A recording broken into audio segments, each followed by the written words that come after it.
ইলিশ মাছ কম বেশি আমাদের সবারই খুব পছন্দ।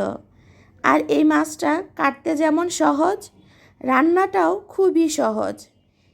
এই মাছ দিয়ে আমরা সব রকমের রান্না করতে পারি। সবজি দিয়ে রান্না করতে পারি, ইলিশ পোলাও করতে পারি, ভেজে রান্না করতে পারি, দো পেঁয়াজও করতে পারি। সব কিছুই করা যায় এই মাছটাকে দিয়ে, আর ভালোই লাগে। আসসালামু আলাইকুম, কেমন আছেন সবাই? আশা করি সবাই ভালো আছেন। আপনারা যারা আমার ভিডিও দেখে সুন্দর সুন্দর কমেন্ট করেন, আপনাদের সবাইকে অন্তরের স্থল থেকে অনেক অনেক ধন্যবাদ। কারণ আপনাদের এই কমেন্টগুলা আমাদের আরেকটা ভিডিও করতে উৎসাহিত করে। এভাবে পাশে থাকবেন, এভাবে ভালোবাসবেন। এটা হচ্ছে আমার শ্বশুরবাড়ির সবার খুব পছন্দের একটা খাবার, যেটা আমি এখন রান্না করছি। তারা এভাবে ইলিশ মাছ খেতে খুবই পছন্দ করে। প্রথমে আমি একটা কড়াইতে পরিমাণ মতো তেল দিয়ে নিয়েছি।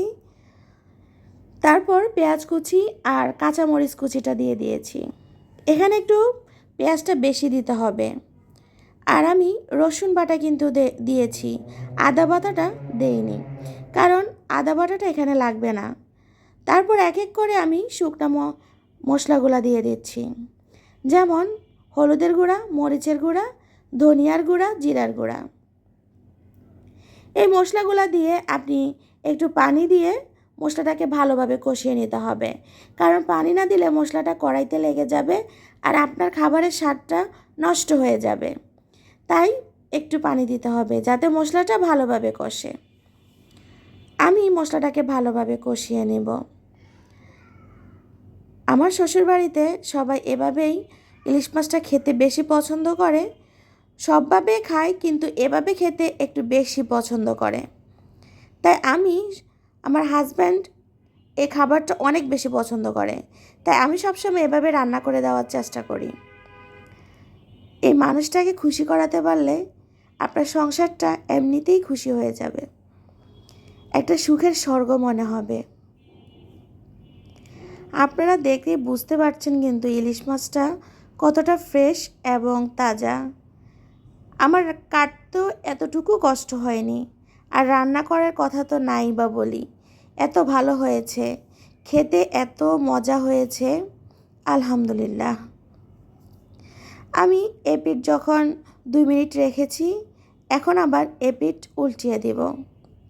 এভাবে আলতো হাতে আপনাকে মাছটাকে উল্টে পাল্টে নিতে হবে, তাহলে আর ইলিশ মাছটা ভেঙে যাবে না। যেহেতু এই মাছগুলা একটু নরম প্রকৃতির মাছ হয়, তাই আপনাকে একটু সাবধানে রান্না করতে হবে। এভাবে 5 মিনিট কষাবো, তারপর আমি ঢাকনা দিয়ে ঢেকে রাখবো।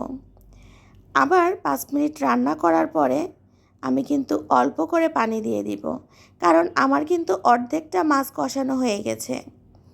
এখানে বাকি অর্ধেকটা মাছ কষানো হবে এই পানির মধ্যেই।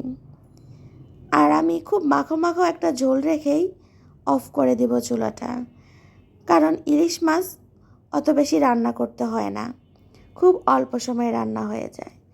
আর এ হচ্ছে একটা মেঘলা দিনের প্রাকৃতিক দৃশ্য, যেটা আমার গ্রামের। আপনাদের কাছে কেমন লাগছে অবশ্যই কমেন্টে বলে যাবেন। আর সন্ধ্যার নাস্তায় ছিল নারকেল। বাচ্চাদের খুবই পছন্দ, শুধু বাচ্চাদের বলবো না, আমারও খুব পছন্দ। আমিও ওদের সাথে এই খাবারটা খাই। সবাই ভালো থাকবেন, সুস্থ থাকবেন। আল্লাহ হাফেজ।